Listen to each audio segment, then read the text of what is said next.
it is fine for yourselves and for the guests around you. Alright, now we're going to be starting off our safari together in the Little Etruria Forest. The animals that live in the forest rely on their ability to blend into their surroundings, keep them safe from any dangers that may be lurking around.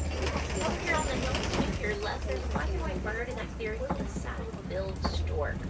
They do not vocalize to communicate, instead they rattle their bills, like shaking maracas at each other. Walking away from us over to your right-hand side, it looks like it's got the rear end of a zebra, but it's actually the closest cousin to the giraffe. It's called an okapi. Now, okapi were not spotted or documented by Western civilization until 1901. Up until then, they were just thought to be a legend told by the Central Native Africans. To your left, that is a bongo. Both male and female bongos have horns that lean back, so they can push their way through the underbrush of the forest easier without getting tangled up. Now you can see the saddle-billed stork's nest up on this hill. It's going to be to your right. They've been working very hard on that. And if you happen to see what looks to be a moving rock formation out here, chances are it's a black rhino. Now, black rhinos have a prehensile pointed upper lip. Prehensile's word I'm going to use a couple of times today, so go ahead and memorize it. It means it's something on the animal can be used like an extra hand to grab things with. Now, whereas the black rhino uses its pointed upper lip to selectively grab branches and leaves here in the forest, their cousin, the white rhino that lives on the savanna, has a wide upper lip that is perfect for grazing on grass. To our left, you can see a black rhino coming around that corner now. Now, black rhinos are pretty solitary. They like to be by themselves. In contrast to the white rhinos that are social, they like to be in groups together called a crash.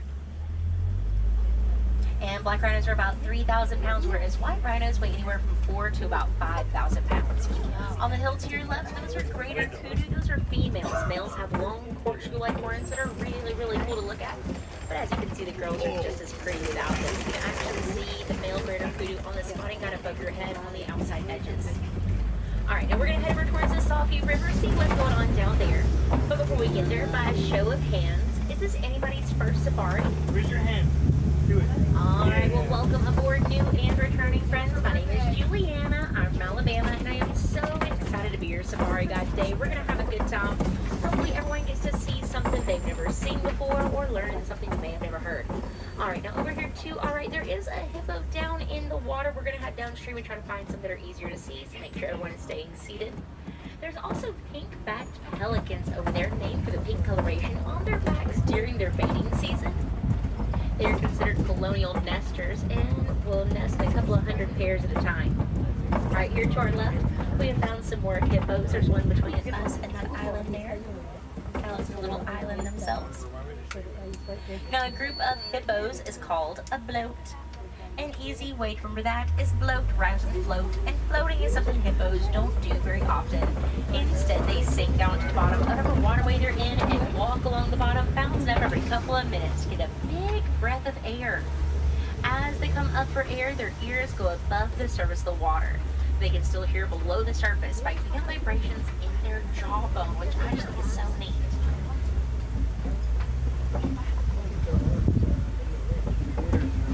Alright, and just around the river bend, these are Nile crocodiles. They are, on average, the largest crocodile species in Africa, getting to be about 11.5 foot long, though sometimes they can get bigger than that.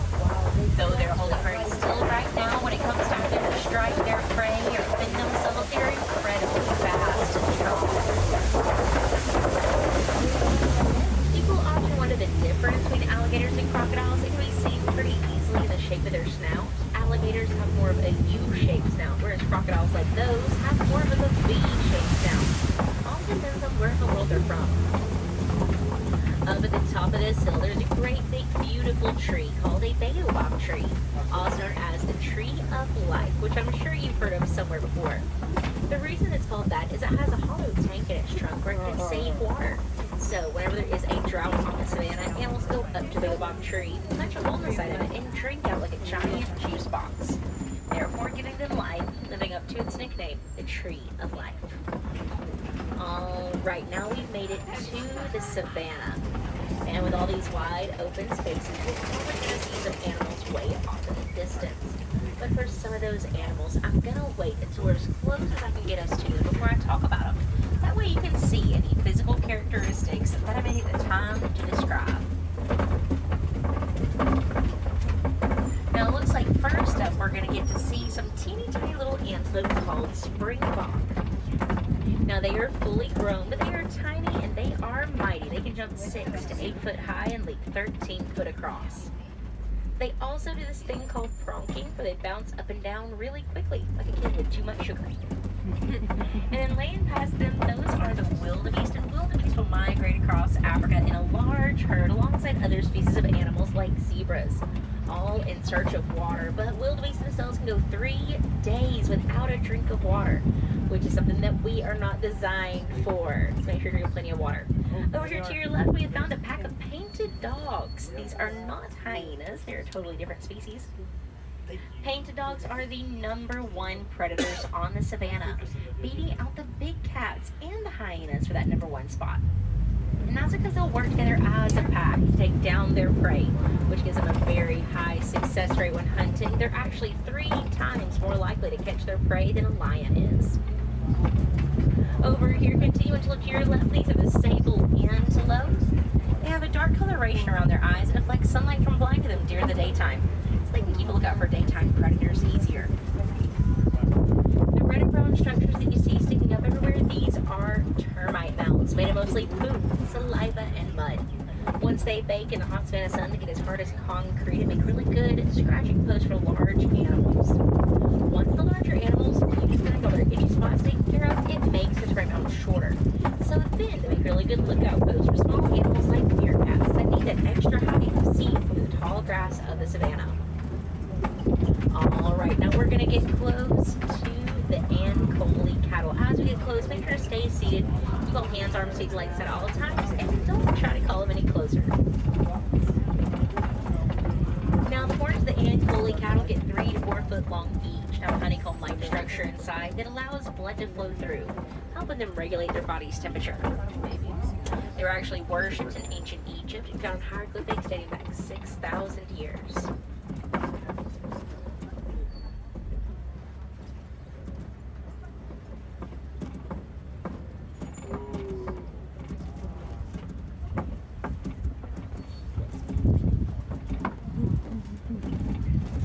Alright, and then coming up over here, we have got a good view of giraffes on your left. Giraffes are the tallest land animals in the world, getting 16 to 20 foot tall when fully grown.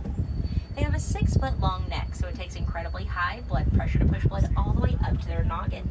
So, to accommodate a high blood pressure, they need a really big heart. So, a giraffe's heart is the size of a basketball. Alright, crossing the road ahead of us, this is an eland. You can see his very prominent dewlap hanging off of his neck. That helps him regulate his body's temperature as blood flows through it. Now, my favorite thing about the eland is the male eland's in the mood to impress the ladies. He will create a flower crown to go on top of his head, so he looks very handsome.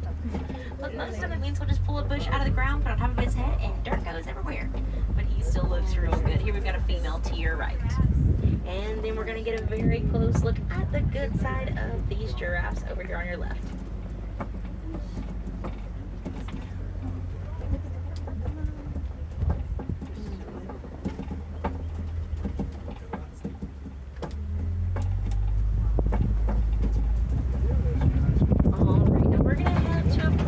I heard the warden say earlier there was migration of elephants passing through. I'm really hoping there's still some around we get a chance to see. African elephants are the largest land animals in the world. They also have incredibly sensitive skin, so they will throw dirt on their back in what's called a dust bath. And the dirt works as a sun blocking and insect repellent to protect their super duper sensitive skin.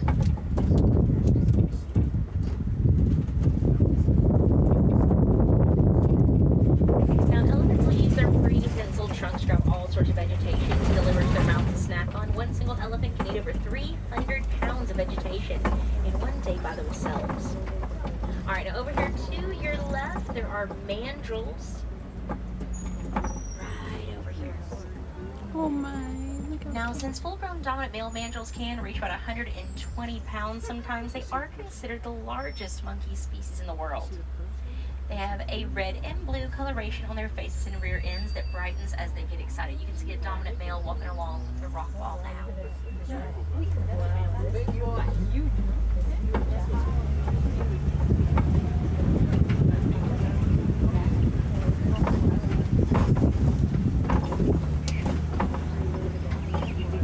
Now, we were having a big problem with elephants getting onto farmers' crops and trampling their food and eating their food.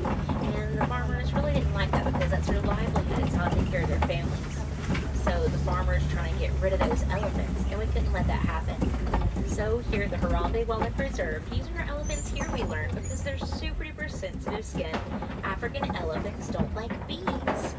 So we shared that information with farmers who were then able to put beehives on their fences. So whenever the elephants got too close to their crops, the bees would come out and sting them. And once an elephant's been stung by a bee one time, they can still avoid that area the rest of their life. They have a fantastic memory. And one little bee sting is a lot better for the elephant than losing their life entirely. So it saved the elephant population, it saved the farmers' crops, and it gave the farmers a new source of income through the hunting. And all it took was paying attention to gorgeous elephants here in our reserve, learning everything we can about them, and then applying that knowledge to how we can protect them as well. But we still have a lot to learn. The pregnancy for an African elephant can last for almost 2 full years. 22 months to be exact. A little girl elephant will stay with her mom her entire life and will actually raise her own babies one day in the same herd her mom is in. But little boys, once they reach that special time in their early teen years, they break off into solitude on their own or join a bachelor herd where they hang out with just the boys for the rest of their days.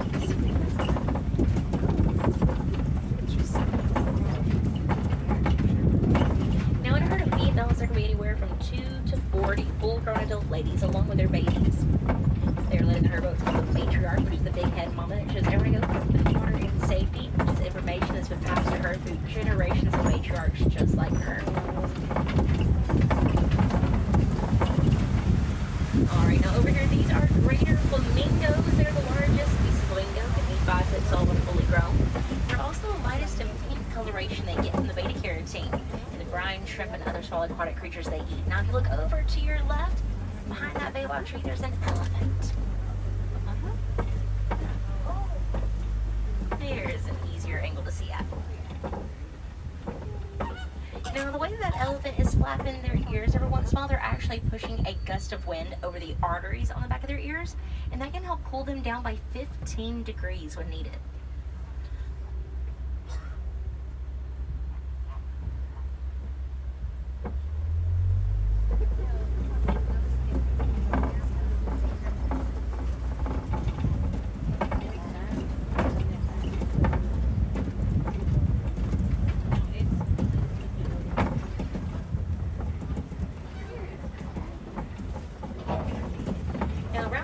There's a big muddy area where rhinos like to hang out, like these over here. Now these are the white rhinos.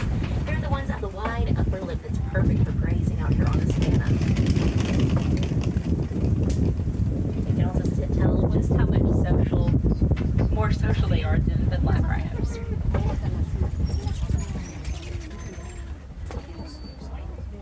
Oh, and this one got a little muddy heart on her side right now. Now, for a long time through history, rhinos have been poached, or in other words, illegally hunted to get their horn that was thought to be made into medicine in some cultures. But later it was realized their horn is made of keratin, the same thing as our fingernails and hair, and has no medical use. Now, over to your right, you can see a few ostriches down that pathway. We'll talk more about them here in just a moment.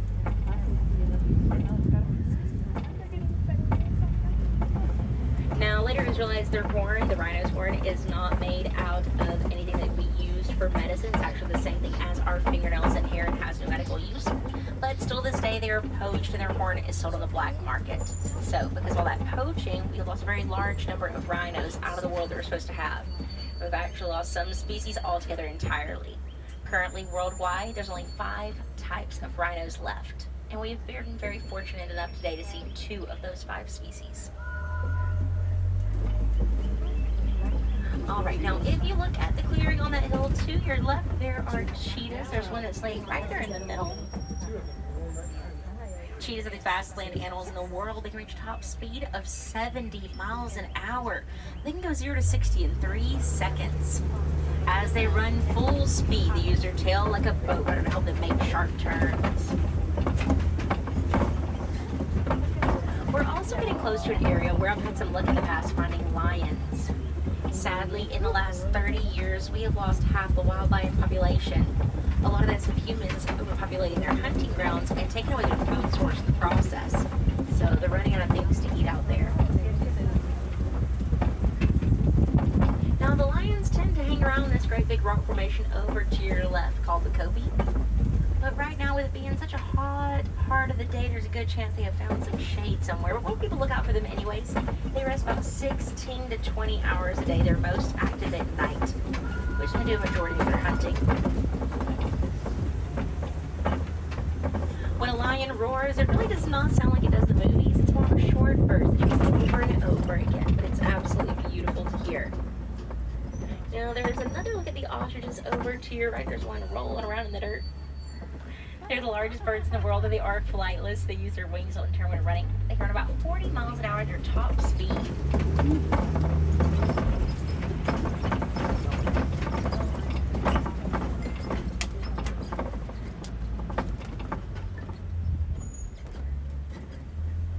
Looks like they found some shade somewhere, possibly. That's all right. I don't blame them one bit. Okay, now over here to your left-hand side, you can see some burrows made from warthogs. They are Africa's largest burrowing mammal. They dig out their burrows that you see down there using their front feet and their tusk, and then back up into the burrow and into their tusk up in front as defense.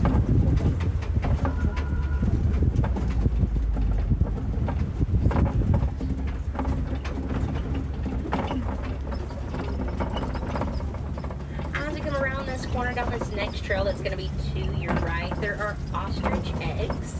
Their eggs can withstand the weight of over 200 pounds without cracking.